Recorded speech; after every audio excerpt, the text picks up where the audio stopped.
This is Mike, NoStressMike.com. I was asked a question about do you need a driver's license?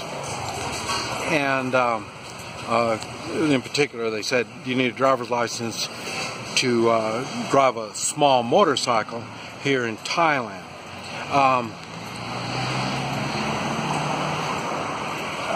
Like everything,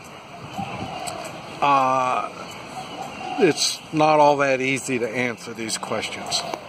And so what I'm going to try to explain my experiences. Okay.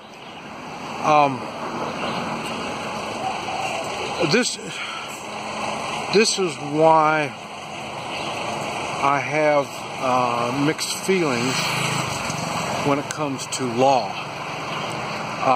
As an American, we are supposed to be a nation of laws. In other words, we have laws and we go by the laws. I would be very, very happy if that was the case. The problem is, that's one of the reasons what makes the United States has been going downwards. And this is one of the reasons why President Trump is catching so much heat, is he's looking for what is the law. And if it is the law, we need to go by the law. If it's a bad law, we need to get rid of the law. And this is the problem we have in the United States. They keep adding laws, they don't get rid of laws. And I mentioned before, if it was up to me, I would have a time limit on the laws, because they make laws for stupid reasons, and we can't get rid of these dumb laws. So if they had like a 5-year, 10-year, 20-year period on there, and then that law drops off, then that'd be a whole lot easier than having all these stupid laws. And then they come up with this crap about not knowing the law is no excuse. That's bullshit, because they don't even know the laws. But anyway, back on track. Okay. The thing is, all countries have laws. What it is, the laws are referred to in other countries. Well, they're called laws, but the exact meaning is they are an outline, or they are a suggestion. They apply the laws when they see fit. Okay, here in Thailand, the law is driving in a motorcycle. You need a motorcycle license from either Thailand or the country that you are from. That's the law. Now, I've gone through that before. They've done the same thing to me on this. Remember, I drove with a motorcycle with my dog from Panama up to Canada over to Florida. I had a lot of problems, and a lot of times it was licensing. And that's another reason why I have an international license also. International license for the Western Hemisphere and Asia. And it's my driving, I can drive anything because of my past. I say I was in the oil business. I've done stuff. I can drive heavy equipment. I can drive most any heavy anything, any type of machinery. Most of the time I get a license to do this stuff when it was my business. Now I don't have a license for a lot of this stuff because, like I say, it's not a business, and they always put a time limit on these things. So, and that's just a way for the government to keep track of everybody. So, okay, now, do you need a license? Okay, all countries understand they have tourists. The way the countries are set up, well, they're not set up, that's what they do it in local areas. Some local areas know they have tourists, and they screw the tourists over all the time.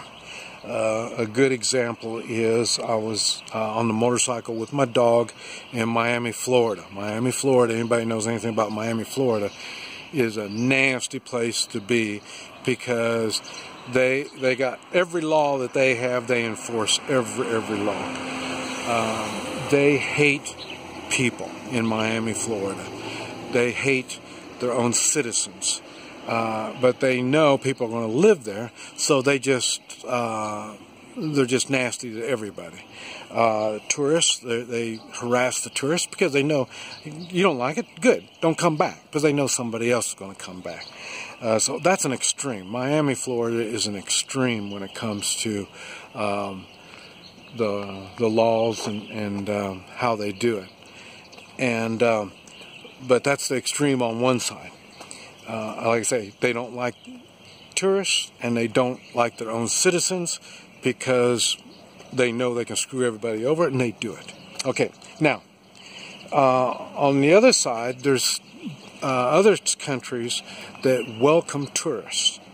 And when they welcome tourists, they understand that the tourists don't know the laws. The tourists don't know the customs and this type of stuff.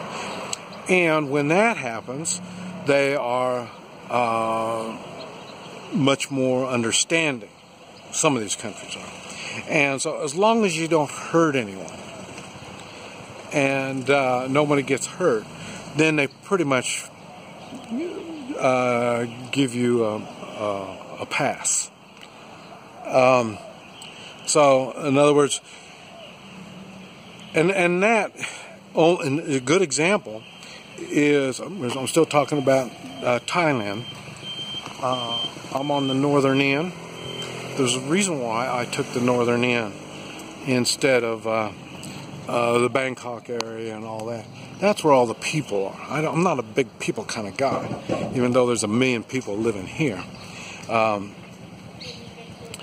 thing is,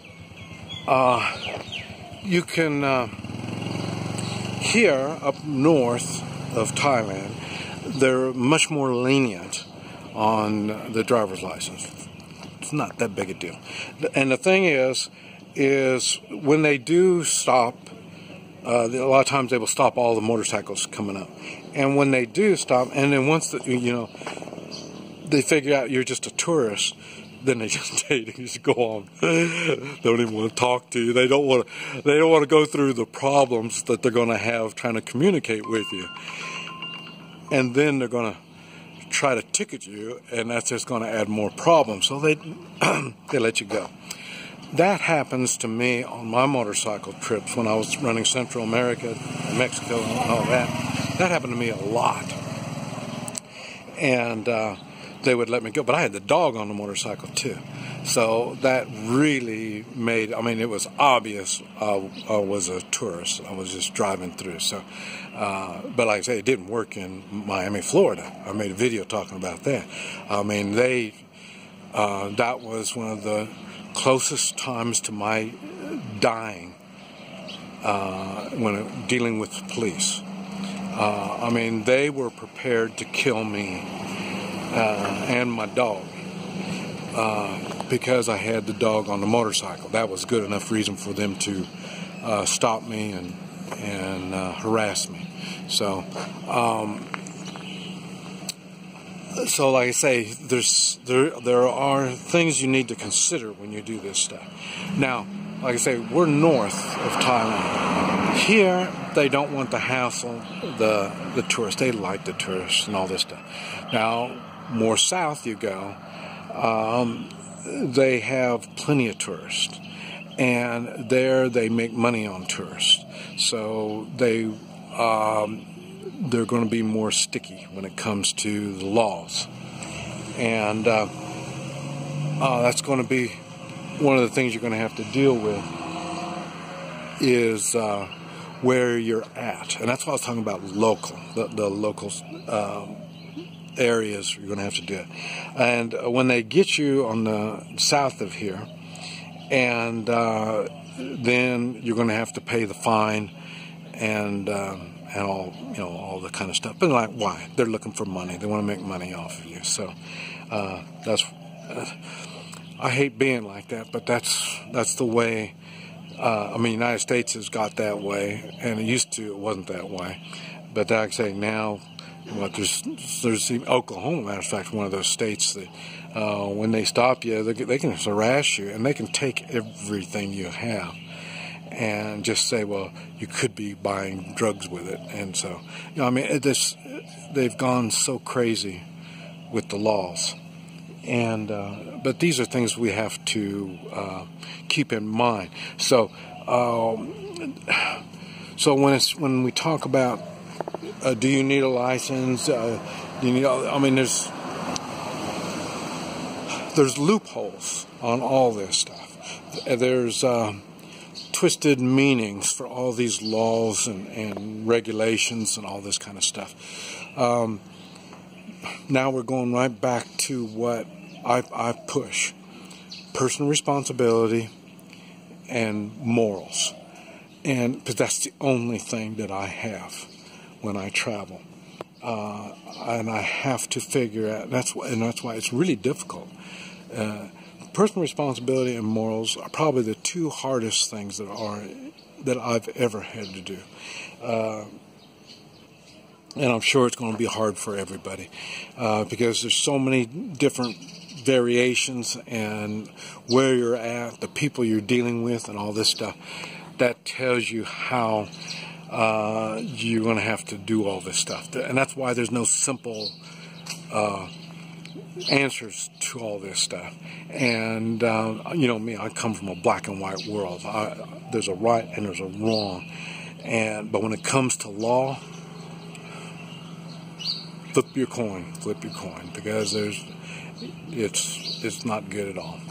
But just wanted to let you know about the licensing and the permits and stuff like that. This is Mike, NoStressMike.com.